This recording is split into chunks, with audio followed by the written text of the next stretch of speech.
Hey guys, मैं भारत के सबसे बड़े प्रागैतिहासिक महापाषाण स्थलों में से एक में हूँ।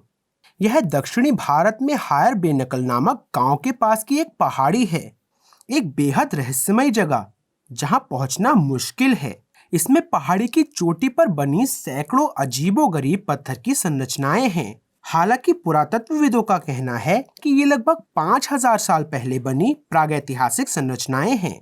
स्थानीय लोग इस बात पर जोर देते हैं कि ये संरचनाएं मनुष्यों द्वारा नहीं बनाई गई थीं। इन संरचनाओं का निर्माण काफी प्राचीन काल में किया गया था।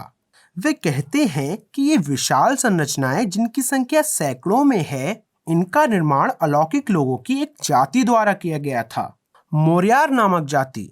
वे दूसरे ग्रह से हमारे पास आए। మోరియర్ అంటే మీనింగ్ ಏನು మోరియర్ అంటే స్మాలా చిక్కారు మోరియర్। स्थानीय लोगों का कहना है कि मोरयार केवल 2 फीट लंबे थे और इंसानों को पढ़ाने के लिए जिम्मेदार थे।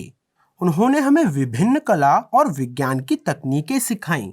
मोरयार का अपमान करने के डर से स्थानीय लोग आमतौर पर इस साइट पर नहीं जाते हैं, लेकिन इस सज्जन ने मेरी मदद करने का फैसला किया है।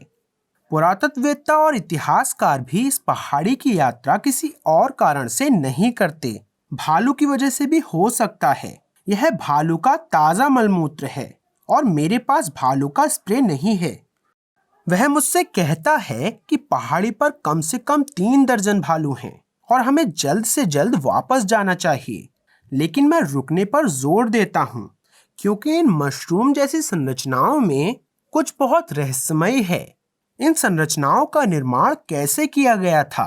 आप देख सकते हैं कि कैसे इन चट्टानों को पतली परतों में काटा गया है। इन घरों की छतें करीब 12 फीट लंबी हैं, लेकिन सिर्फ 2 इंच मोटी हैं। प्राचीन लोगों ने इन चट्टानों को बिना तोड़े पतले टुकड़ों में कैसे काटा? आज भी बिना धातु के औजारों के यह संभव नहीं है। वे कैसे इन विशाल चट्टानों को उठाकर संतुलित कर पाए? इन पतली परतों को व्यवस्थित किया और उन्हें ताश के पत्तों की तरह रख दिया। और उन्होंने इन हजारों चट्टानों को अलग अलग जगहों से यहाँ कैसे पहुँचाया?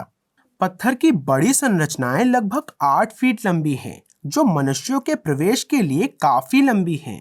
लेकिन इन छोटी संरचनाओं को देखें। पूरी संरचना 2 फीट से भी कम लंबी और 2 फीट चौड़ी है, जो कि किसी के प्रवेश के लिए बहुत छोटा है। यह 4 फीट लंबा है, लेकिन प्रवेश द्वार सिर्फ 1 फीट व्यास का है। सामान्य आकार का व्यक्ति इस छोटे से छेद के अंदर कैसे घुस सकता है? और बिना धातु के औजारों के ये गोलाकार छेद कैसे बने? पुरातत्वविदों का दावा है कि ये संरचनाएं घर नहीं हैं, बल्कि मकबरे हैं। वे कहते हैं कि ये पत्थर मरे हुए लोगों के ऊपर उन्हें याद करने के लिए बनाए गए थे। हालांकि पुरातत्व रिपोर्ट भी इस बात की पुष्टि करती है कि उन्हें केवल जानवरों की हड्डियां मिली थीं और इस क्षेत्र में कभी भी कोई मानव हड्डी नहीं मिली थी। यदि इस पूरे स्थान का उपयोग दफनाने के लिए किया जाता था, तो हमें पहले ही सैकड़ों कंकाल मिल जाने चाहिए थे, या कम से कम कुछ मानव हड्डियां वहां पाई जाती। यह कैसे हो सकता है? और इससे भी महत्वपूर्ण बात यह है कि उन्हें कोई धातु उपकरण नहीं मिला है।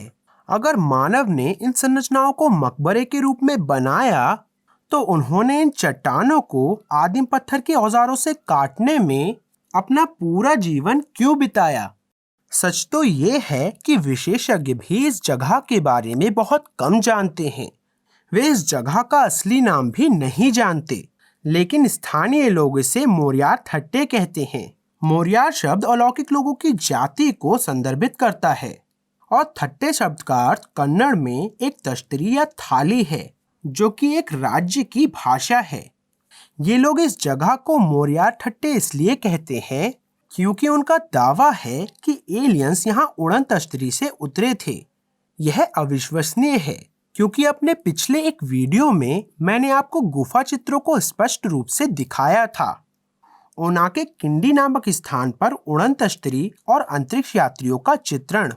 यह स्थल उन गुफा चित्रों से मात्र 15 मील की दूरी पर है। इससे भी महत्वपूर्ण बात यह है कि गुफा चित्रों के आसपास के ग्रामीण भी मोरयार ठट्टे पेंटिंग के रूप में इसका उल्लेख करते हैं, जो हमें स्पष्ट रूप से बताती है कि यह एक उड़न तश्तरी थी। कौन है ये मोरयार? स्थानीय लोगों का कहना है कि मोरयार इंसानों की तुलना में बहुत छोटे थे। वे सरीसृप की तरह दिखते थे और भूमिगत रहना पसंद करते थे। दूरदराज के गांव में खोजबीन करने पर मुझे एहसास हुआ कि मोरयार नागों का दूसरा नाम है, भारत के लोकप्रिय नाग देवता। गांव के मंदिर इस बात की पुष्टि करते हैं कि मोरयार और नाग एक ही हैं। नागों को भी छोटे आकार, सरीसृप विशेषताओं और भूमिगत रहने की विशेषता के साथ कई मंदिरों में दर्शाया गया है, जो कि पुष्टि करता है कि मोरयार नाग थे। अब मैंने आपको पहले उनाकी किंडी में यूएफओ गुफा चित्र दिखाया था, लेकिन गुफा के अंदर क्या है ये मैंने आपको नहीं दिखाया था। गुफा के अंदर एक और महत्वपूर्ण पेंटिंग है, एक कोबरा जो नाग का प्रतीक है। यह एक बहुत बड़ी पेंटिंग है जिसमें एक हुड वाला कोबरा गुफा से निकल रहा है। कोबरा का शरीर कई फीट तक गुफा में जाता है, जो भूमिगत नाग का प्रतीक है। हो सकता है कि ये नाग वास्तव में अलौकिक हो, जो यहाँ उड़न तश्तरी से उतरे हों। क्या हुआ होगा जब इन उन्नत अलौकिक लोगों ने आदिम मनुष्यों से संपर्क किया होगा? यदि मोरयार ठट्टे संपर्क का सबसे पहला स्थान है, तो इन विशाल संरचनाओं का निर्माण क्यों किया गया? पहाड़ी की चोटी पर करीब 400 पत्थर के घर बनाने का मकसद क्या रहा होगा? हालांकि पुरातत्वविदों के पास इन सवालों का कोई जवाब नहीं है, लेकिन स्थानीय लोगों का कहना है कि इन संरचनाओं को मानव को चट्टानों को काटने और संतुलित करने के तरीके सिखाने के लिए एक प्रशिक्षण मैदान के रूप में बनाया गया था। सबूत के तौर पर वे इस विशाल शिलाखंड की ओर इशारा करते हैं, जो एक फिसलन भरी ढलान के ऊपर संतुलित है। स्थानीय लोगों का दावा है कि परग्रही लोगों ने इस गोल शिलाखंड को आधा काट दिया, ठीक वैसे ही जैसे कि हम मक्खन को काटते हैं। यदि हम मान लें कि मनुष्य ने किसी तरह इन छोटी चट्टानों को काट दिया और उन्हें आदिम औजारों से संतुलित किया, तो हम इस चट्टान की व्याख्या कैसे करेंगे जिसका वजन 20 टन है, जो एक फिसलन भरी ढलान पर खड़ी है? पुरातत्वविदों ने स्वीकार किया कि यह चट्टान उनकी पट्टिकाओं में एक महत्वपूर्ण स्थल है और इसे स्टोन कैटल ड्रम कहते हैं, क्योंकि अगर आप इस चट्टान पर टैप करते हैं तो यह घंटी की तरह आवाज करती है। लेकिन वे इस बारे में कोई स्पष्टीकरण नहीं देते कि कैसे प्रागैतिहासिक लोग एक विशाल शिलाखंड को काट सकते थे, आधी कटी हुई टेनिस बॉल की तरह। स्थानीय लोगों का दावा है कि इन एलियंस ने न केवल इंसानों को चट्टानों को काटने का प्रशिक्षण दिया, बल्कि उन्हें विभिन्न विज्ञान और कलाएं भी सिखाईं, और इसी तरह से पूरी मानव सभ्यता की शुरुआत हुई। मनुष्य जिन्होंने इन परग्रही लोगों के साथ मिलकर काम किया, वे अन्य मनुष्यों के बीच एक श्रेष्ठ समूह बन गए। क्या पत्थर काटने की उन्नत तकनीक से लैस इस समूह ने भारत में इन असाधारण मंदिरों का निर्माण किया? अगर यह सच है, तो क्या मंदिरों में भी इन उड़न तश्तरियों की नक्काशी नहीं होनी चाहिए? लेपाक्षी मंदिर दुनिया का सबसे बड़ा अखंड बैल धारण करने वाला एक शानदार स्मारक है, और अन्य विशाल संरचनाएं भी प्राचीन रॉक कटिंग तकनीक का एक उत्कृष्ट उदाहरण है। हालांकि वास्तविक रहस्य जमीन पर उकेरे गए 3 फीट से अधिक चौड़े विशाल वृत्तों की श्रृंखला है। वे सभी गोलाकार हैं। परिधि के अंदर कई छोटे वृत्त हैं। अब इन नक्काशियों की तुलना लगभग 180 मील दूर पाई गई गुफा पेंटिंग से करें। क्या आप ईमानदारी से सोचते हैं कि यह एक संयोग है कि वे एक जैसे दिखते हैं? और भी दिलचस्प बात यह है कि लेपाक्षी मंदिर के स्थानीय लोग इन नक्काशी को ठट्टे भी कहते हैं, जिसका अर्थ है तश्तरी या थाली।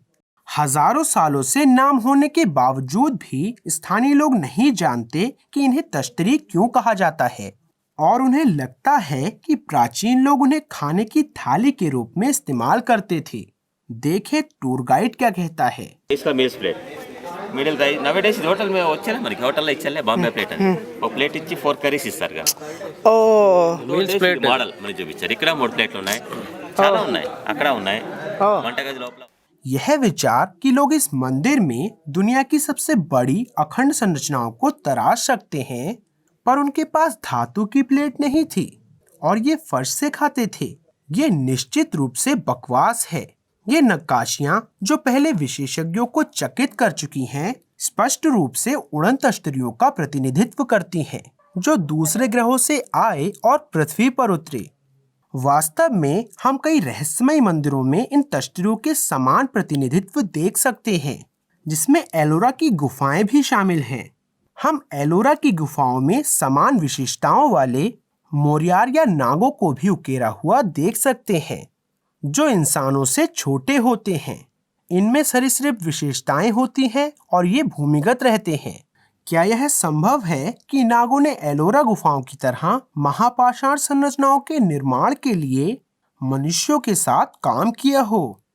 यही कारण है कि विशेषज्ञ एलोरा में सैकड़ों भूमिगत सुरंगों की व्याख्या करने में असमर्थ हैं, जो मनुष्य के प्रवेश के लिए बहुत छोटे हैं। इतिहास की किताबों में हम पढ़ते हैं कि एलोरा गुफाओं का निर्माण आदिम लोगों ने किया था, छेनी और हथौड़ों जैसे सरल उपकरणों का उपयोग करके। यदि हाँ, तो हमें एलोरा की गुफाओं से निकाली गई भारी मात्रा में चट्टानें क्यों नहीं दिखाई देती? चलिए मोरियार ठट्टे की ओर वापस चलते हैं। इस चट्टान के बारे में क्या जो आधे में कटी हुई है? दूसरा आधा टुकड़ा कहाँ है? अगर यह वह जगह है जहाँ परग्रही लोगों ने इंसानों को चट्टानों को काटना सिखाया था, तो हमें उसी क्षेत्र में और सबूत देखने होंगे। आगे मैं आसपास के पहाड़ों का पता लगाऊंगा और ये साबित करूंगा कि प्राचीन हिंदू मंदिर छेनी और हथौड़ों से नहीं बनाए गए थे। तो आप क्या सोचते हैं? क्या नाग उड़न तश्तरी में आए और आदिम मानव को सभ्य बनाया? हम इस उन्नत रॉक कटिंग तकनीक, स्थानीय कहानियों, गुफा चित्र और उड़न तश्तरी की नक्काशी की व्याख्या कैसे कर सकते हैं? कृपया मुझे अपने विचार कमेंट सेक्शन में बताएं। मैं प्रवीण मोहन, वीडियो देखने के लिए बहुत बहुत धन्यवाद। सब्सक्राइब करना ना भूलें और सभी अपडेट्स पाने के लिए घंटी के बटन को भी क्लिक करें। कृपया इस वीडियो को लाइक करें और मैं आपसे जल्द ही बात करूंगा। बाय।